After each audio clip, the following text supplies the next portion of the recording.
નમસ્કાર. આજની આપણી ચર્ચાનો વિષય છે એમ કે ઓછા બજેટમાં સફળ વ્યવસાય કેવી રીતે શરૂ કરી શકાય.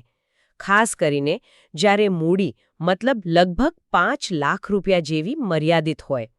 આપણી પાસે એક સોર્સ છે ઓછા ખર્ચે સફળ બિઝનેસ આઈડિયાઝ. એના પર આપણે થોડી ઊંડાણપૂર્વક વાત કરીશું. જોઈએ કે આમાંથી શું તારવી શકાય, કેવી રીતે ઓછી મૂડીથી શરૂઆત થઈ શકે. આ સોર્સમાં સુરતના હાર્દિકનું ઉદાહરણ પણ છે. એમણે લગભગ 4.7 લાખથી શરૂ કરેલું અને આજે એમનો ધંધો જાણીતો બન્યો છે. એટલે નાની શરૂઆત પણ મોટી સફળતા અપાવી શકે છે, જો વિચાર સાચો હોય. બિલકુલ સાચી વાત. અને અહીં રસપ્રદ એ છે કે પૈસા તો ઠીક છે, પણ બજાર શું માંગે છે એ સમજવું અને એ પ્રમાણે સાચો આઈડિયા પસંદ કરવો એ કેટલું મહત્વનું છે. જોઈએ આ સોર્સ કયા આઈડિયા આપે છે. બરાબર. તો ચાલો વધુ વિગતે સમજીએ. પહેલો વિચાર છે કાઠિયાવાડી થાળીનો ફૂડ ટ્રક.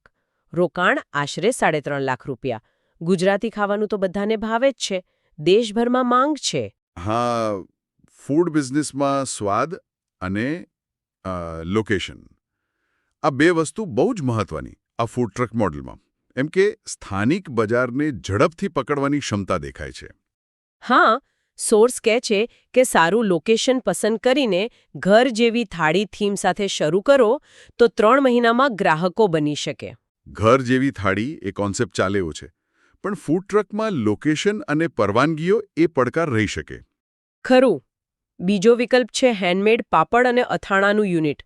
આ તો સાવ ઓછા ખર્ચે લગભગ 2 લાખમાં શરૂ થઈ શકે. ગૃહિણીઓ માટે તો આ બહુ સારો વિકલ્પ ગણાય. હા, પણ અહીં વાત છે પ્રોફેશનલ એપ્રોચની. સોર્સ પ્રમાણે શુદ્ધ ગુજરાતી સ્વાદ, સારું પેકિંગ, બ્રાન્ડિંગ આ બધું જરૂરી છે. અને વેચાણ માટે ઇન્સ્ટાગ્રામ, વોટ્સએપ, સ્થાનિક દુકાનો મતલબ ડિજિટલ અને ટ્રેડિશનલ બંને. એટલે ઘર જેવી વસ્તુને બજારમાં મૂકવા માટે આધુનિક રીતો અપનાવી પડે. બરાબર.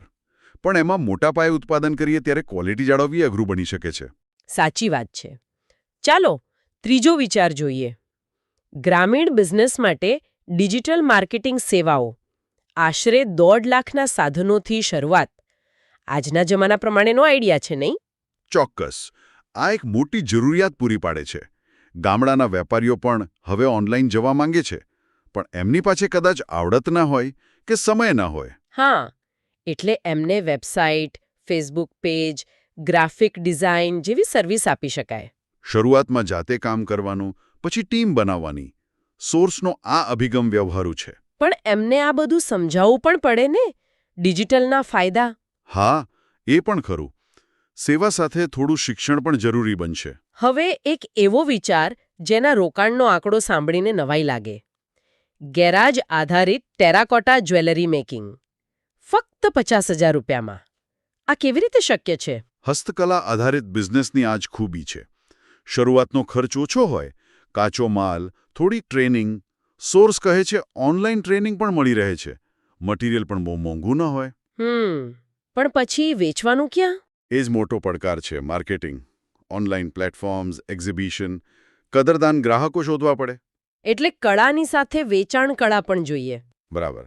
અને છેલ્લો 5મો વિચાર, ઓર્ગેનિક મસાલા પેકિંગ યુનિટ. આમાં રોકાણ લગભગ 4 લાખનું છે. પોર્ટેબલ મશીનરીથી શરૂ કરી શકાય. આજકાલ હેલ્થ કોન્શિયસનેસ વધી છે. હા, એટલે જ આ વિચાર ટ્રેન્ડમાં છે. લોકો શુદ્ધ, ભેળસેળ વગરનું ખાવા માંગે છે. ઓર્ગેનિકની માંગ વધી રહી છે. નાના પેકેટ, સારું બ્રાન્ડિંગ એ ગ્રાહકોને આકર્ષી શકે. સ્થાનિક બજારમાં કે ઓનલાઈન પણ વેચી શકાય. આમાં પણ પાપડ અથાણાની જેમ જ શુદ્ધતા અને ક્વોલિટી જાળવવી એ મુખ્ય વાત હશે.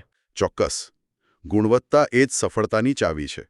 તો આ બધા વિચારો જોયા પછી એક વાત તો સ્પષ્ટ છે કે દરેક આઈડિયા વર્તમાન બજારની કોઈક જરૂરિયાત કે ટ્રેન્ડ સાથે જોડાયેલો છે. જેમ કે ઘર જેવું ખાવાનું, શુદ્ધ વસ્તુઓ, ડિજિટલ મદદ, હસ્તકલા. બરાબર. અને બધામાં એક કોમન વાત એ પણ છે કે શરૂઆત નાની કરો, પછી ધીમે ધીમે આગળ વધો. ઓછી મૂડી હોય ત્યારે આ જ રીત સલામત ગણાય. એટલે કે સોર્સ સ્પષ્ટ કહે છે કે મોટી સફળતા માટે શરૂઆત નાની કરવી પડે છે. હા, અને એ પણ યાદ રાખવું રહ્યું કે ખાલી આઈડિયા પૂરતો નથી. એને અમલમાં મૂકવાની ક્ષમતા, મહેનત, ઈચ્છાશક્તિ આ બધું જોઈએ. તો આજના એપિસોડ પરથી એવું કહી શકાય કે ઓછી મૂડી ભલે એક મર્યાદા હોય, પણ સારો વિચાર અને સાચું આયોજન હોય તો રસ્તો નીકળી શકે છે. ચોક્કસ. પાંચેય વિકલ્પોની પોતાની સંભાવનાઓ છે અને પોતાના પડકારો પણ છે. એટલે સાંભળનાર માટે એ વિચારવું રહ્યું કે આમાંથી કયો વિચાર એમના પોતાના કૌશલ્ય, રસ અને સંજોગોને બંધ બેસતો આવે છે. બિલકુલ. પોતાની પરિસ્થિતિ પ્રમાણે પસંદગી કરવી જોઈએ. અને આ ચર્ચા પછી એક છેલ્લો પ્રશ્ન મનમાં આવે છે. શું સફળતા માટે ખાલી બજારની જરૂરિયાત જોવી પૂરતી છે? કે પછી જે કામ કરીએ છીએ એના પ્રત્યે આપણો પોતાનો લગાવ, આપણો જુસ્સો એ પણ એટલો જ જરૂરી છે? કદાચ એનાથી પણ વધુ? આ બહુ સારો સવાલ છે. કદાચ એનો જવાબ દરેક માટે જુદો હોય. વિચારવા જેવો મુદ્દો છે.